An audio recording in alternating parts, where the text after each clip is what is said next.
Okay, YouTube, this is going to be a second review to replace the first one I did for my 2020 CB650R. Before I did it, and I just kind of told everybody what I thought of it. I didn't have my notes with me. I actually made notes, and I have them with me this time.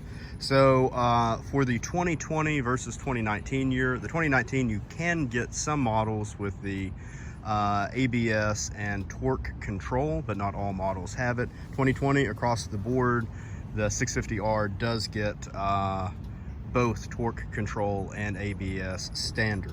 Some other videos for the 2019 said that the brakes weren't that great. I have not experienced that at all with this bike. The brakes are excellent.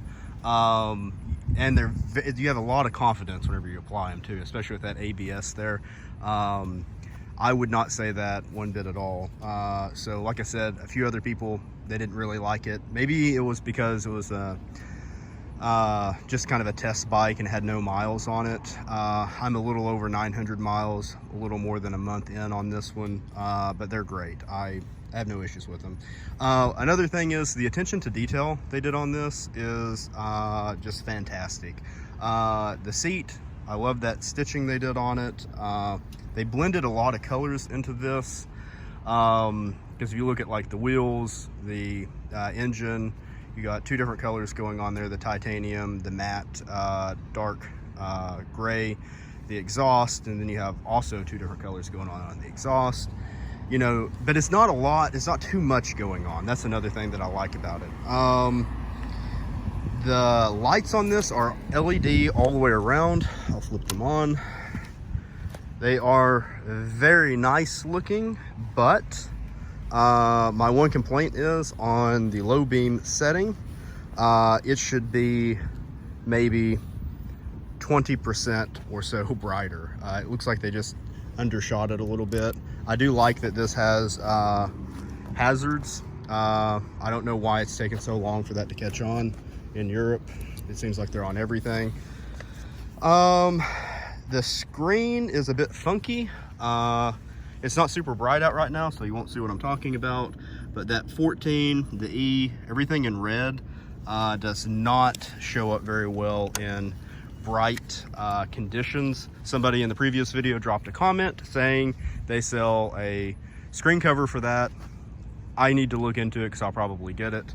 It did not come with this windshield. I thought that it would have been great if Honda had offered one. They have a couple different ones. This one, for me, because of the position that it deflects the wind, I like it. I added a cheap phone carrier just when I use GPS because I'm in Memphis, Tennessee, and I don't know every street in the city, so if I'm out and I need to go somewhere, I can put my phone up there and use GPS.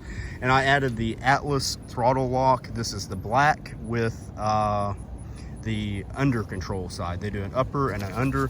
This one, how you determine what you want is if you can turn the wheel or the bars all the way over and it doesn't hit, which obviously this does not. That's why I wanted the under versus the upper. And it's pretty simple. You get it to where you want, you click the button, it holds it. And if you need to throttle it down, you can manually do that. Very nice setup. It's kind of expensive for what it is. I think it's about $135. It weighs 447 pounds. I weigh right around 170. So to me, I feel like the weight is awesome. It has 94 horsepower, 47 foot-pounds of torque. It has got plenty of power. I've owned two RRs. Obviously they have more power, but this seems like it would keep up with them. The big difference between this and an RR, the immediate first thing I noticed is that your range of gears are different. I'm not saying this is bad. I mean, it still has a 6-speed manual in it, but I think with both RRs I had, you could do about 80, 85, 88, somewhere in there in first gear, whenever you wound it all the way out. You cannot do that with this bike. It will probably, maybe somebody can try it, or I'll try it after this video and maybe make a clip of it. I think it's about probably gonna be somewhere in that 60 mile an hour range. So there's, you know, a difference there. Another big thing is does not have the ride by wire, meaning it is your traditional throttle cable. If you look here, since it has two, it's probably their normal push-pull type setup. It's a very sensitive throttle, so whenever I go over choppy roads, just a little bit of movement, maybe like that from the hand, it translates into the bike. You feel that. So I find myself constantly on a bad road, and I guess this really depends on the city you're in. Keep it in 6th gear so you don't feel it as much, because whenever you go over choppy roads, you definitely feel it.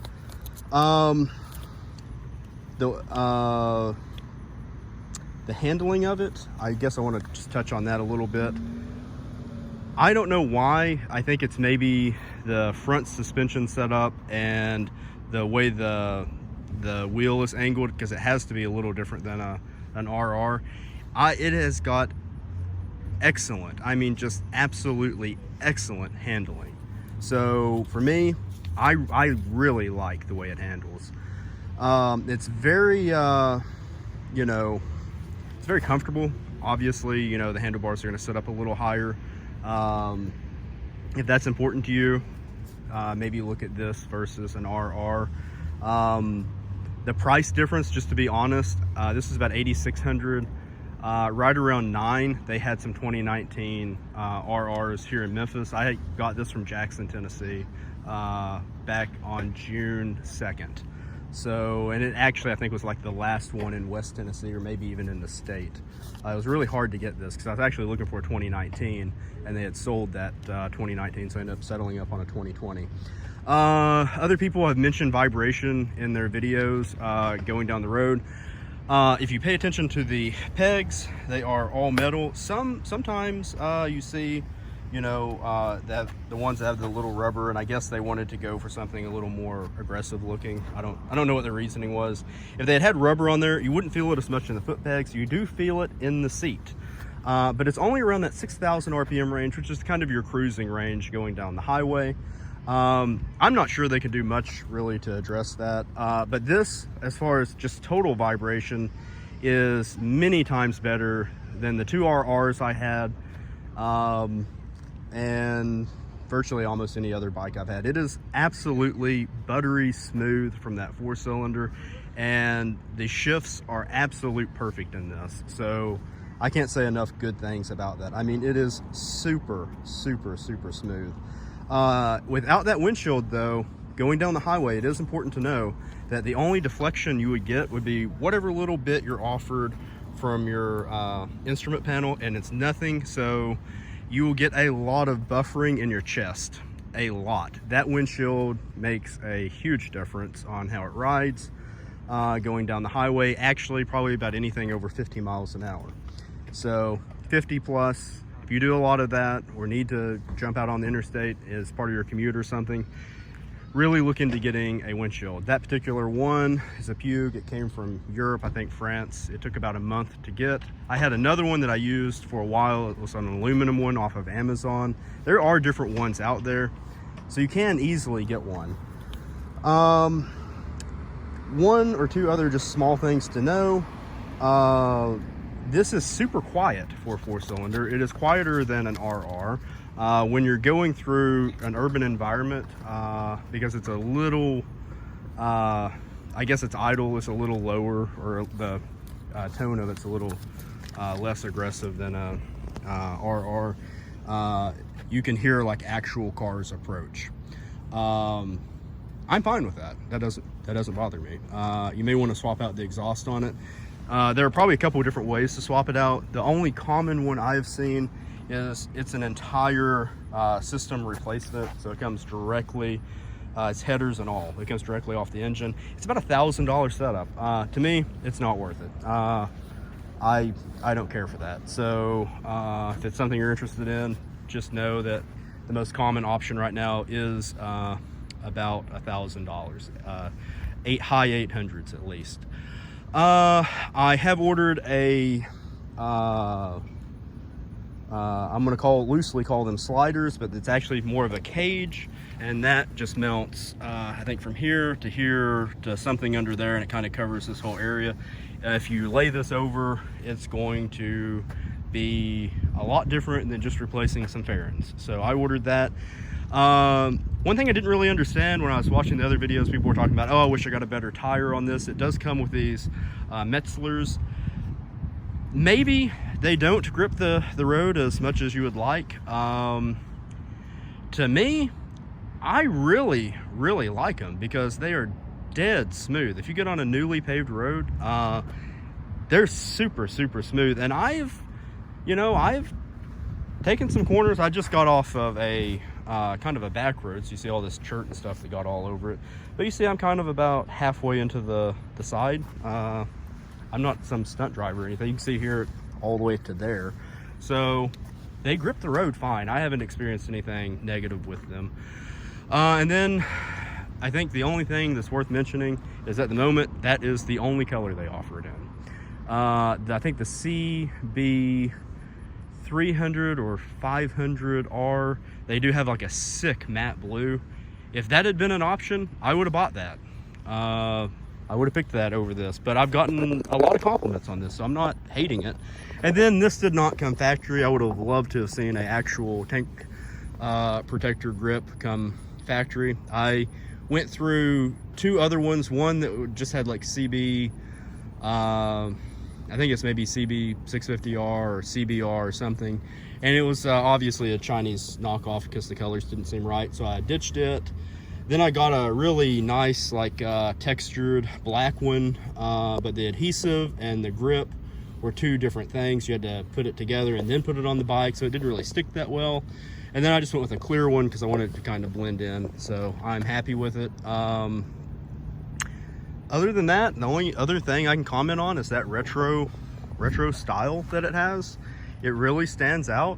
That was one of the big selling points for me because it, kind of has that those, kind of intakes like a jet. It's really nice. Small thing definitely worth mentioning. Your torque control will allow you to take off really hard in your lower gears without bringing the front tire off the ground. So if that's something kind of as a newer rider you're not really comfortable with, that's a awesome option. To turn it off though, you have to be stopped. You're not supposed to be moving whenever you're activating or deactivating that. Every time you start the bike, just like ABS, your torque control and ABS are on. There's no way to turn off ABS on this bike, and because it is not a throttle by wire, that's why this bike does not have any different ride modes. You just get the one ride mode. To me, I'm fine with that. It doesn't bother me. For the price, this was exactly $8,600 plus tax. I thought it was fine. I think the MSRP is about $9,100, so I think I did all right. I'll just go ahead and fire it up. Kind of show everybody the gauge setup there. So 916 miles. It's very smooth. It's not very loud. It's maybe at idle pretty close to a 600RR. The red line is almost 13,000, so I'm out in the parking lot. It's pretty quiet, nice parking lot. I'm not gonna really go after it, but whenever you get it up there around 8,500 RPMs, that's when it really starts sounding like the RRs. It sounds really good. After at about 8,500, 9,000, it really wants to go. It's giving you what you want. So I'll post some other videos, maybe some drive-bys, maybe mount the camera and do a few rides on it. Ask any questions below, any comments, suggestions, whatever, let me know, and I'll see if I can throw out some information for you guys. Thanks.